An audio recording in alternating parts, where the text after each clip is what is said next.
ኤርትራ ዘመናዊ ዲጂታዊ ስርዓት ምሕደራ ጉምሩካዊ አገልግሎታትን ንግድን አመሪኦም ኤርትራ ምስ ፕሮግራም ልምዓት ውድብ ሕብራት ሃገራት ብምትሕብባር ዘመናዊ ዝኾነ ዲጂታዊ ስርዓት ምሕደራ ጉምሩካዊ አገልግሎታትን ንግድን ምትእትታዋ ቤት ጽሕፈት ፕሮግራም ልምዓት ሕብራት ሃገራት አበስመራ በመገዲ ወግዓዊ መርበብ ሓበሬቱ ሓቢሩ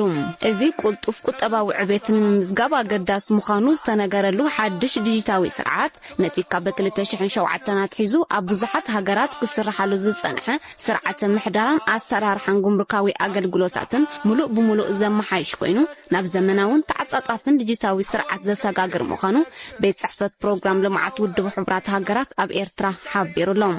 እዚ ፕሮግራም ልምዓት ሕብራት ሃገራትን ካልኦት ዓለም ለኸወን መሻርክትን በሓባር ከም ዘማዕበልዎ ዝተገልጸ ኣስኩዳ ወርልድ ተባሂሉ ዝጽዋዕ ሓድሽ ዲጂታዊ ስርዓት ምሕደራ ኣብ ልዕሊ 100 ሃገራት ዝስራሓሉ ኣገባብ ክኸውን እንከሎ ኣብ ንግዳዊ አሳልጦ ደራኽ ተራ ዝጻወት ምዃኑ ብዙሓት ናይ ንግዲ ክኢላታት ዘረጋግጽዎ ሓቂ እዩ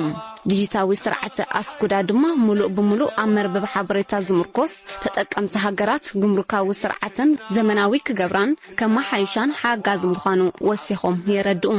ኤርትራን ሕብራት ሃገራትን ካብ 2022 ናትሒዞም ኣብ ሓድሽ ናይ ምትሕብባር መቃን በሓባር ክሰርሑ ምጽንሖም ዝዝከር ኮይኑ ካብዚ እዋን ዝጀመረ ብዙሕ ናይ ምትሕብባር መደባት ክትግበር ጸኒሑ እዩ ነዚ ናይ ምትሕግጋዝ መደባትን ምስላጥ ድማ ብዙሓት ላዕለዎት ሓለፍቲ ኣብያተ ጽሕፈት ሕብራት ሃገራት ዝሓቆፈ ልኡኻት ናብ ኤርትራ ምብጻሕ ክፍጽም ጸኒሑ እዩ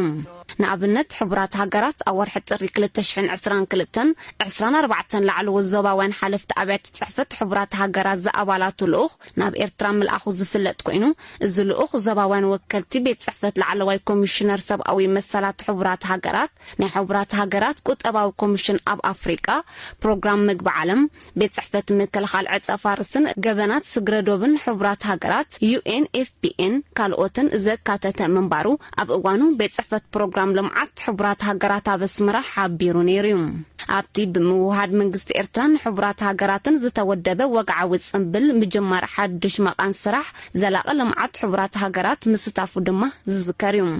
ኣብ እዋኑ ምስ ብዙሓት ሰበስልጣን መንግስቲ ሃናጽ ርክባት ምክያዱ ዝተገልጸ ዝልኡኽ ነቲ ኣብ ዝቐጸለ 5 ዓመታት ኣብ መንጎ ኤርትራን ፕሮግራም ልምዓት ውድብ ሕብራት ሃገራትን ዝቐጸለ ሃናጽ ርክባት ባይታ ዘንጸፈ መንባሩ ብዙሓት ወገናት ክገልጽዎ ጸኒሖም እዮም ሕብራት ሃገራት ኣብ 2015 ብስም ሾቶታት ዘላቀ ምዕባለ ኣብ ዓለም ድኽነት ንምጥፋእ ኣከባቢያዊ ውሕስነት ንምርጋጽን ምዑሪ ማሕበራዊ